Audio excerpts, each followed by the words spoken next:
শরীর খারাপ করছে। আমার দিদি রান্না করে দিয়েছে লুচি আর ঘুগনি মাংস দিয়ে, তাও না খেতে ইচ্ছা করছে না, এত মাথা যন্ত্রণা করছে। মানে এত সুন্দর খাবার অন্য সময় খায়, কিন্তু এখন আমি ঘুমে দেখতে পাচ্ছি না। আমার হাতটা কাঁপছে।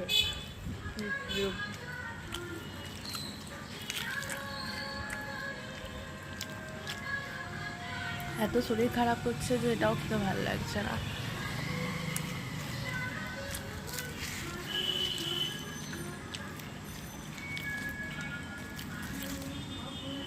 খুব সুন্দর করেছে, কিন্তু